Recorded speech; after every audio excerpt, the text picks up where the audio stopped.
नमस्कार प्रेक्षकांनो, आजच्या एपिसोडमध्ये आपण बघूया।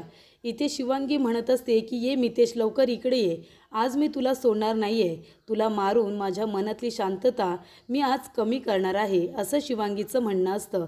ये आधी इकडे ये। तेव्हा इथे मितेशच्या जागी त्याचे वडील आलेले असतात आणि त्यांच्या हातामध्ये इथे एक फोटो असतो। तेव्हा इथे शिवांगी मितेशच्या वडिलांना बघून आश्चर्यचकित होते आणि शिवांगी म्हणत असते की अबोली, हा तर मितेश नाही आहे, हे तर मितेशचे वडील आहेत। तेव्हा शिवांगी इथे म्हणत असते की तुम्ही इथे काय करताय आणि मितेश कुठे आहे? तेव्हा त्याचे वडील म्हणतात की नाही, मितेश आता कधीच येऊ शकत नाही। तेव्हा शिवांगी म्हणते का? मितेश का येऊ शकणार नाही आहे? तो कुठे परदेशात गेलाय का? तेव्हा इकडे मितेशचे वडील म्हणतात की नाही, तो आता परत कधीच येऊ शकत नाही आहे। तेव्हा शिवांगी म्हणते नाही, त्याला यावंच लागेल, मला त्याचं प्रेम मिळालेलं नाही आहे, पण मी त्याला मारून माझ्या मनाची शांतता करणार आहे, तेव्हा त्याचं येणं महत्त्वाचं आहे। तेव्हा मितेशचे वडील म्हणतात की तो नाही येऊ शकत, कारण तो आता जिवंत नाही आहे, 3 वर्षांपूर्वी मितेश निघून गेला। तेव्हा शिवांगी म्हणते काय? नाही, हे नाही होऊ शकत, तुम्ही खोटं बोलताय, मितेश जिवंत आहे। तेव्हा मितेशचे वडील म्हणतात की आपल्या मुलाच्या फोटोला हार घालून कुठला वडील इथे तुला येऊन सांगेल की त्याचा मुलगा जिवंत नाही आहे म्हणून? हे बघ, मितेश जिवंत नाही आहे, 3 वर्षांपूर्वीच तो मेला। तेव्हा इथे प्रेक्षकांनो, आता शिवांगीचा विश्वास बसत नसतो, पण त्याचे वडील म्हणतात की मी खरंच सांगतोय, मितेश जिवंत नाही आहे, त्याच्या गाडीचा अपघात झाला आणि त्यामुळे त्याचा मृत्यू झाला। तेव्हा इथे शिवांगीला खूप मोठा धक्का बसतो। ती म्हणते की नाही, हे सगळं खोटं आहे, खोटं आहे हे सगळं, तो समृद्धीबरोबर पळून गेला आणि ते दोघेजण आता परदेशात राहत आहेत, हे सगळं तुम्ही मला फसवायला बोलताय। तेव्हा अबोली म्हणते का बरं, आम्ही का तुझ्याबरोबर इतकं खोटं बोलू? असं काहीही केलेलं नाही आहे। आम्ही जेव्हा इथे आता मितेशच्या घरी गेलो होतो, तिथे गेल्यानंतर त्याच्या वडिलांबरोबर बोलत असताना मितेशचा फोटो तिथे भिंतीला लागला होता, त्याला हा हार होता। आम्ही विचारलं की हा कोण आहे, तर तो मितेश आहे असं सांगितलं आणि मग त्याच्या वडिलांनी घडलेला सगळा प्रकार सांगितला की 3 वर्षांपूर्वीच इथे मितेशचा अपघात झाला होता, तुला भेटायला येणार होता ना तो? सांग ना, तुला भेटायला येणार होता ना? तुमच्या दोघांचं एकमेकांवरती प्रेम होतं आणि मितेश तुलाच भेटायला येणार होता आणि त्याच वेळी त्याचा अपघात झाला। आठव जरा, आठव ना, तुला सगळं काही आठवेल, त्यावेळेला जे जे काही घडलं होतं ना, सगळं आठव। तेव्हा शिवांगीला आठवत असतं मितेशने तिला फोन केलेला असतो। तेव्हा शिवांगी म्हणते का फोन केलायस तू मला? तेव्हा मितेश म्हणतो अगं असं काय करतेस, मला बोलायचं आहे तुझ्यावर जवळ, तुझ्याशी बोलून मला काहीतरी सांगायचं आहे, म्हणून फोन केला आहे ना तुला? तेव्हा इथे शिवांगी म्हणते पण मला नाही बोलायचं आहे ना तुझ्याशी, मग सारखा सारखा फोन करू नकोस। तेव्हा इथे शिवांगी म्हणते जा ना त्या समृद्धीबरोबर, ती समृद्धी नाही आहे का आज बोलायला, म्हणून माझ्याबरोबर टाईमपास करायला येतोयस? तेव्हा मितेश म्हणतो कोण समृद्धी, कुणाचं नाव घेतेस तू, मी तिला ओळखतसुद्धा नाही। तेव्हा शिवांगी म्हणते खोटं बोलू नकोस, मला माहिती आहे तू तिला ओळखतोस, पण आता खोटं बोलतोयस तू।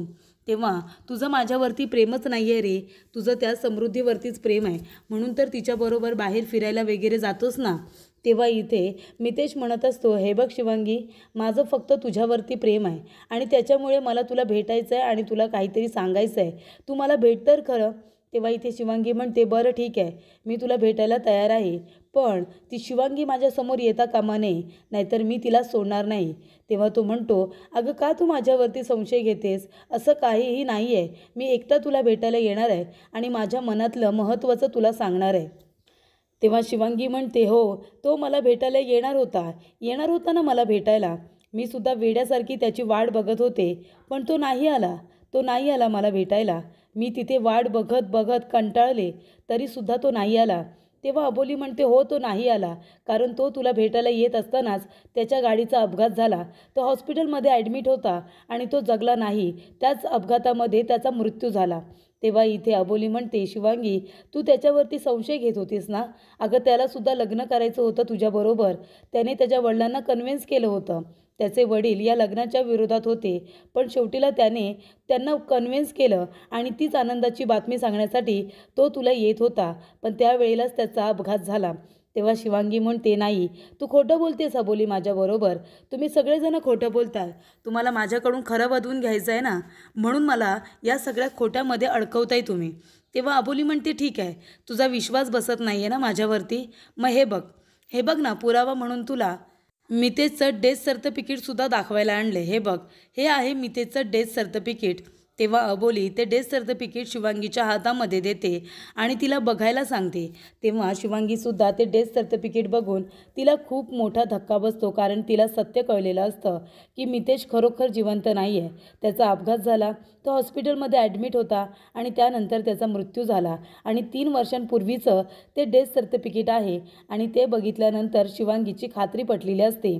तेव्हा इथे आता शिवांगी म्हणत असते की याचा अर्थ खरोखर मितेश नाही आहे, मितेश हा गेला. तेव्हा अबोली म्हणते, हो अगं तो बघ ना त्याचा फोटो, त्या फोटोला हार. त्याचे वडील खोटं का बोलतील?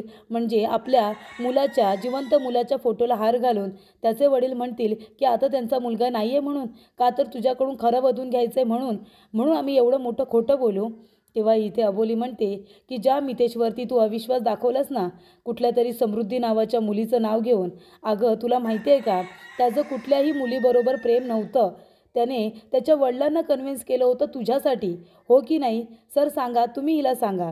तेव्हा त्याचे वडील म्हणाले की मी प्रेमविवाहाच्या विरोधात होतो, पण माझ्या मुलाने मला कन्व्हिन्स केलं. शिवांगी कोण आहे, कुठे राहते, मला काही माहिती नव्हतं. पण मितेश मला आणि तुला, आपल्या दोघांनाही सरप्राईज देणार होता की मी लग्नाला परवानगी दिली आहे म्हणून तुला तो सरप्राईज देणार होता आणि तू माझी सून आहेस म्हणून तो मलासुद्धा सरप्राईज देणार होता. तेव्हा इथे प्रेक्षकांनो, आता त्याचे वडील मनापासून या लग्नाला तयार झालेले असतात, पण त्याच वेळेला मितेशचा गाडीचा अपघात झाल्यामुळे इथे आता मितेशची आणि शिवांगीची भेट होत नाही. आणि तेव्हा इथे आता शिवांगीला कळलेलं असतं की त्याने तुला फसवलं, समृद्धी नावाच्या मुलीबरोबर तो पळून गेलाय असं तुला सांगण्यात आलं होतं. तेव्हा इथे आता शिवांगी म्हणते, ठीक आहे, म्हणजे आता मितेश जिवंत नाही आहे, मग त्या समृद्धीचं काय? समृद्धी कुठे आहे? तेव्हा अबोली म्हणते, कोण समृद्धी? तेव्हा शिवांगी म्हणते, तीच जी मितेशची गर्लफ्रेंड होती, जिच्यावरती त्याचं प्रेम होतं. ते दोघेजणं बाहेर फिरायला जायचे, जेवायला जायचे, मूव्ही बघायला जायचे. तो मला टाळायचा, मला वेळ द्यायचा नाही, माझ्याशी खोटं बोलायचा. तेव्हा अबोली म्हणते, कुठली समृद्धी सांग ना मला. तू समृद्धीला आणि मितेशला कधी एकत्र बघितलं होतंस का?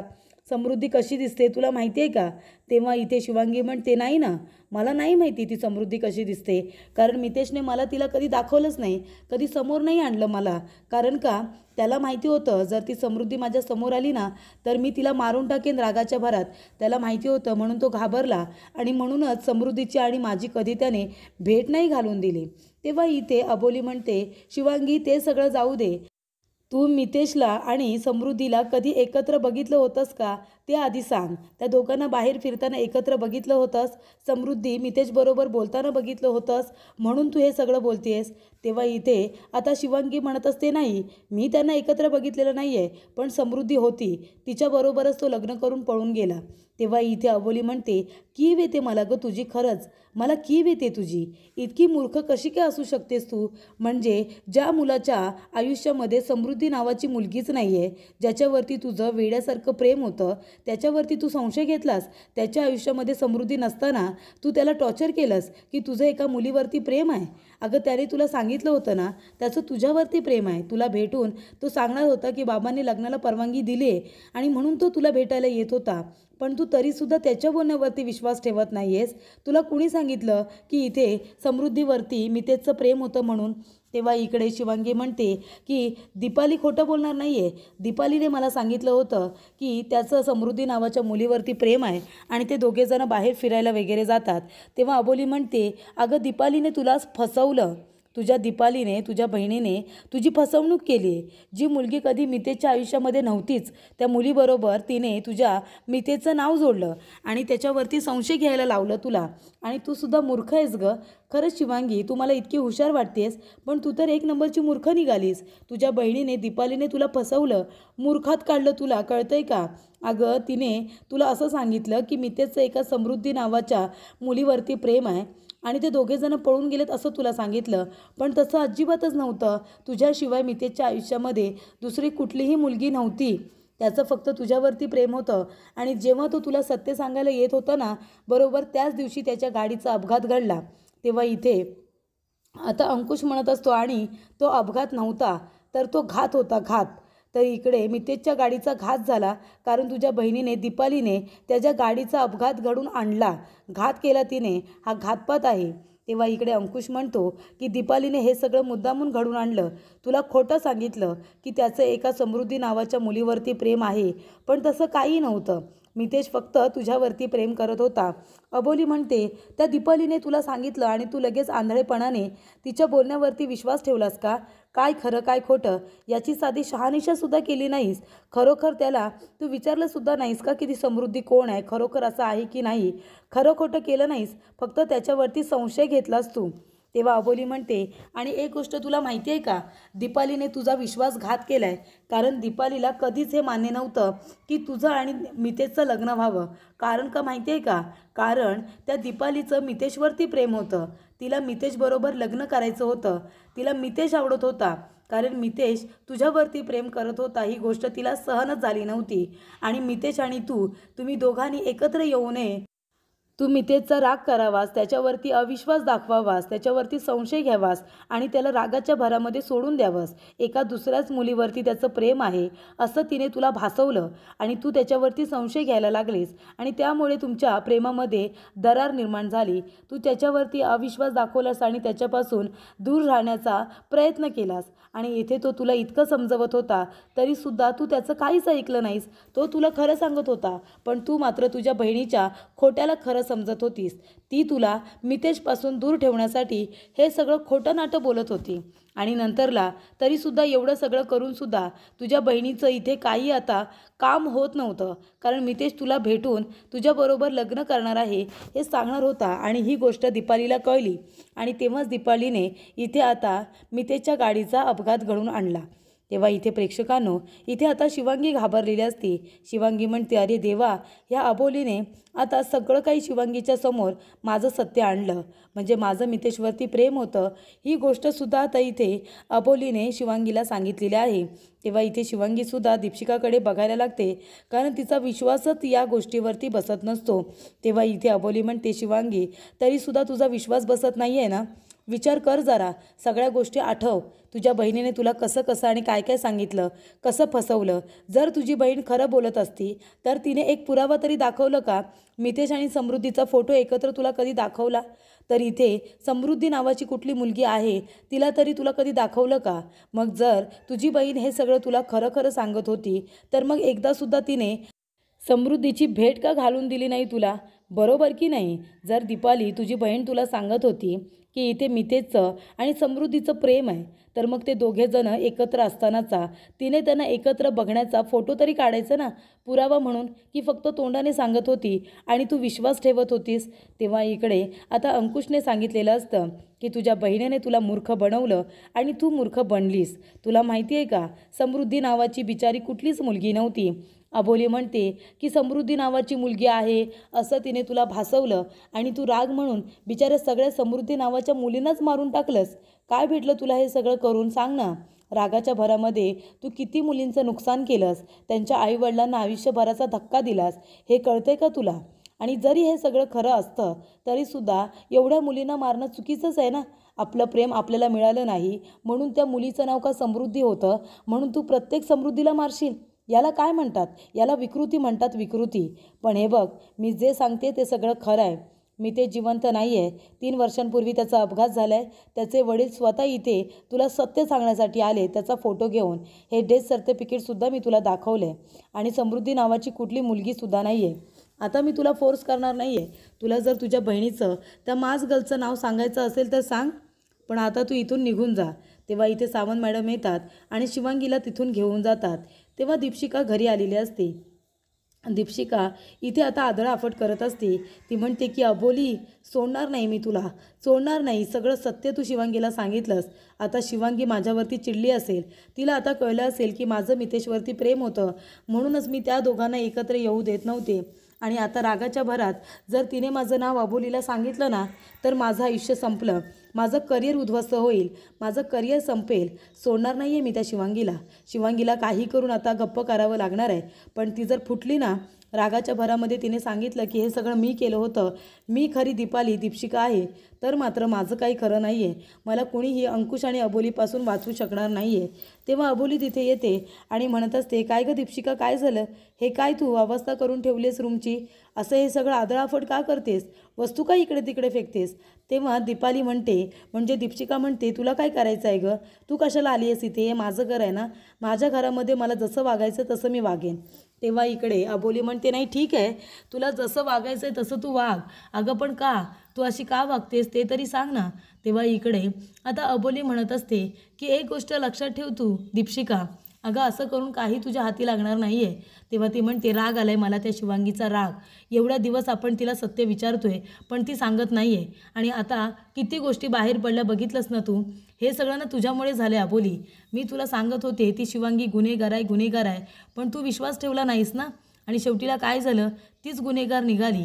आधीच ती गुन्हेगार आहे हे जर सिद्ध झालं असतं ना तर ही केस एवढी लांबवलीच नसती. त्यानंतर इथे आता शिवांगी म्हणत असते की म्हणजे याचा अर्थ मितेश माझ्याचवरती प्रेम करत होता. त्याच्या आयुष्यामध्ये समृद्धी नावाची मुलगी नव्हती.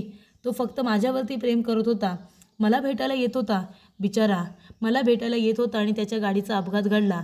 तर इकडे हे सगळं दीपालीने केलं आहे. दीपशिकाला मी कधीच माफ करणार नाही. जर तिने हे सगळं मुद्दामून केलं असेल ना तर मी तिला माफ नाही करणार. बिचारा मितेश, त्याला मी मारण्यासाठी एवढे सगळं प्रयत्न करते आणि तो 3 वर्षांपूर्वीच बिचारा हे जग सोडून निघून गेला होता. मला कशी बुद्धी सुचली आणि मी त्याच्यावरती अविश्वास दाखवला. समृद्धी नावाच्या मुलीचं मी नाव का घेतलं? का मी इथे सगळं काही दीपालीचं ऐकलं? मी तिचं ऐकायला नको होतं आणि मी मितेशवरती अविश्वास दाखवायला नको होता. पण मी आता तिला सोडणार नाही. त्या दीपालीला मी सोडणार नाही. तिने जे काही माझ्याबरोबर केलं आहे ना त्याची शिक्षा तिला मिळायलाच हवी. अजिबात सोडणार नाही आहे मी तिला. तिच्या पापाची शिक्षा मी तिला मिळवून देणारच. मितेश, बिचारा मितेश मला भेटायला येत होता आणि त्याचा अपघात घडला. तर इकडता मितेश तिला सोडून गेलेला असतो हे दुःख तिला आता सहन होत नसतं. तिला आत्ता कळतं ना रिॲलिटी की मितेशचं फक्त तिच्यावरती प्रेम होतं. त्यालासुद्धा फक्त तिच्याबरोबर लग्न करायचं होतं. जर इकडे आता दीपालीने तिच्यामध्ये आणि मितेशमध्ये गैरसमज निर्माण केले नसते तर कदाचित आत्तापर्यंत इथे शिवांगी आणि मितेश दोघेजणं लग्न करून एकत्र येऊन दोघेजणं सुखाने संसार करत असते. ही गोष्ट आता शिवांगीला मनातल्या मनात खात असते. त्याचबरोबर इथे दीपशिका म्हणत असते की अबोली हे सगळं तुझ्यामुळे झाले. ही केस लांबवली फक्त तुझ्यामुळे. ही दीपशिका आता म्हणत असते की शिवांगी किती खोटं बोलली. बघितलंस ना तू, एकदाच तिला शिक्षा मिळाली असती ना तर बरं झालं असतं, पण हे सगळं तुझ्यामुळे झाले. तेव्हा इकडे अबोली म्हणते की दीपशिका नको त्रास करून घेऊस, उद्याच मला सगळं काही आता शिवांगी खरं सांगेल.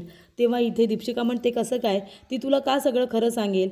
तेव्हा अबोली म्हणते, आज तिला मी जे काही सांगितलं आहे ना त्याच्यामुळे ती आता मला सगळं सत्य सांगेल. तिच्या बहिणीचं नाव सांगेल, ती कोण आहे ते सुद्धा सांगेल. तेव्हा दीपशिका म्हणते की नाही, ते असं काही करणार नाही आहे. तेव्हा अबोली म्हणते, नाही करेल ती. हा काय, अंकुश सरांचा मला मेसेज आला आहे ना. अंकुश सर म्हणतायत की शिवांगीला मला भेटायचं आहे. म्हणजे उद्याच इथे आता शिवांगी मला तिच्या बहिणीचं सत्य सांगेल. मला माहिती होतं असंच होईल म्हणून. तेव्हा इथे दीपशिका म्हणत असते की याचाच अर्थ इथे आता अबोलीला शिवांगी सगळं काही सांगणार, माझं नाव सांगणार. हे सगळं करणारी मीच होते, मितेशला मारणारी मीच होते. हे सगळं आता सगळ्यांना कळणार. माझं आयुष्य आता इथे संपेल, माझं करिअर संपेल, माझी खूपच जास्त बदनामी होईल. नाही, आता मलाच काहीतरी करायला हवं. माझी इज्जत आता मलाच वाचवायला हवी. माझी बदनामी मी होऊ देणार नाही. मला ना या शिवांगीचं तोंड गप्प करावं लागेल. शिवांगीला सांगावं लागेल की कुणाला काही सांगू नकोस माझ्याबद्दल. आणि एकदा का तिचं तोंड कायमचं बंद केलं ना की मग मी ह्या अबोलीला सुद्धा चांगला धडा शिकवते. माझ्या विरोधात पुरावे गोळा करते काय. शेवटीला तिने एका गोष्टीवरून हा तर्क लावलाच की दीपिका म्हणजे तिची बहीण आहे म्हणून. आणि इथे आता दीपाली ही तिची बहीण आहे ही गोष्ट आता सगळ्यांना कळलेली आहे. आता ती दीपाली नेमकी म्हणजे दीपशिका आहे हे अजूनपर्यंत तरी कुणाला माहिती नाही आहे. पण लवकरच इथे आता शिवांगीने जर तोंड उघडलं तर माझं काही खरं नाही असं इथे आता दीपशिका म्हणते. तर पुढील भागामध्ये आपण बघूया. इथे शिवांगीला आता दीपाली म्हणत असते की हे बघ अगं, तो मितेश आहे ना जिवंत आहे. अबोली खोटं बोलते. तुझ्याकडून खरं वधून घेण्यासाठी तिने हा सगळा प्लॅन केला आहे. तेव्हा शिवांगी म्हणते, ठीक आहे, जर मग हे सगळं खोटं आहे ना तर तू पुरावा घेऊन ये. पुरावा घेऊन ये की समृद्धी आणि इथे मितेश दोघेजण जिवंत आहेत. उद्या मी सगळं काही अबोलीला सांगणार आहे. उद्यापर्यंतचा वेळ आहे तुझ्याकडे. जर मला पुरावा आणून दाखवलास तर मी अबोलीला काही सांगणार नाही आहे आणि जर पुरावा नाही दिलास तर मी तिला सगळं काही सांगेन. तेव्हा इकडे अबोली येते आणि म्हणते की शिवांगी, मी तुला सगळं सत्य सांगितलं आहे. तुझ्या मितेशला मारणारी व्यक्ती आता बाहेर फिरते. तुझ्या मितेशला जर तुला न्याय मिळवून द्यायचा असेल तर तुझी बहीण आणि ती कशी दिसते हे सगळं सत्य मला सांग. तेव्हा इथे शिवांगी म्हणते, ठीक आहे, मी माझ्या बहिणीबद्दल सगळं सत्य तुला सांगायला तयार आहे, असं इथे शिवांगी आता अबोलीला म्हणत असते आणि ती सगळं सत्य इथे अबोलीला सांगणार असते.